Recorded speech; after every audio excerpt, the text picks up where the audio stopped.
Joining us now, one member of Congress who is calling for the Education Secretary's resignation, but for an entirely different reason. Member of the Appropriations Committee and Vice Chair of the House Democratic Caucus, Congresswoman Catherine Clark of Massachusetts, Jonathan Lemire, Eddie Glaude, and Casey Hunt are back with us as well. So, are you calling for the Secretary of Education's resignation, Congresswoman, and exactly why? Thank you, Mika. Yes, I am. And I am calling for her resignation because she has failed to live up to her basic job responsibilities of making sure that our kids have fair and equitable access to a great public education and to keep them safe. What Betsy DeVos did that I so object to and find disgusting is she rescinded civil rights policy and cherry-picked racist research to back it up. What she did was roll back Obama-era protections for children of color who we know are disciplined at far greater rates than their white peers. And she backed it up with research that says this isn't because of institutional racism. This isn't because of any of that. It's because of who these children are, that black children are just temperamentally different. They come to school with behavioral problems, and they import them into the classroom. Her fundamental failure to stick up for children as Secretary of Education makes unfit to carry on this job.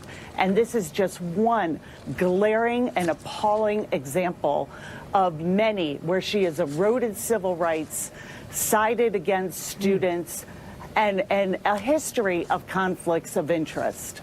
Representative Clark, this is Eddie Glaude from Princeton University. Just wanted to kind of follow up on this. It is certainly the case, and when I saw the hearing and you and Representative Lee pushed Secretary DeVos on this question, that there was some underlying questions also kind of informing and shaping the interrogation, as it were. Talk about these other policy decisions that actually reflect and deepen what you take to be her racist approach to education in the country.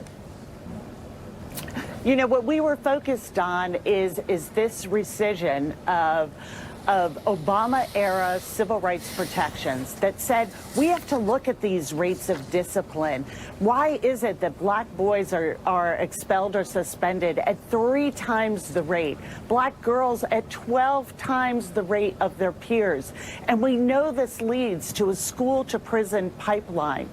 And what Betsy DeVos said in her writings, what she quoted was that these children are just fundamentally different. They come to school fundamentally different. They import these problems in. And the researcher that she quoted has said nothing else we can do is going to change this. Head Start's not a good investment. The school-to-prison pipeline, we shouldn't be worried about that because black people and black children are just inherently more violent and more prone to crime. This is for an administration whose hallmark is racist and outrageous policies. This really does stand out to me as something that we can't just say it's another day in the Trump administration. We have to stand up for children in this country. We have to stand up for the value that everyone is entitled to a fair and equitable access to a great public education. Betsy DeVos won't do it, and we can't have her as Secretary of Education. Casey Hunt. Congresswoman, good to see you. If the Secretary, in fact, refuses to answer your calls to step down, what can Congress do to push back against some of the policies that you're pointing to? Well, I think we can do a lot, and it's going to start with the appropriations process. And we can make sure that all these cuts that they're looking at, whether it's to mental health for our kids, whether it's the Special Olympics, rolling back protections and programs for after school that help children with disabilities. All of this paints a picture of, frankly, just not caring about our school children. And, you know, we had a hearing just the other day with veterans and other students coming in who had been defrauded by colleges. Betsy DeVos is siding with them.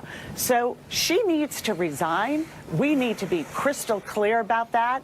But if she won't, and if President Trump won't fire her, then we need to put these protections back into our budget. We need to put the guidelines that Obama had just in guideline form into law, because we need to understand that it is our time to stick up for families at home, to work on these issues that they about, that we see every single day this administration undermining. It took them 24 hours to go from I have been exonerated by the Barr report to repealing the ACA in healthcare. 24 hours. They keep telling us who they are, and we have to believe them.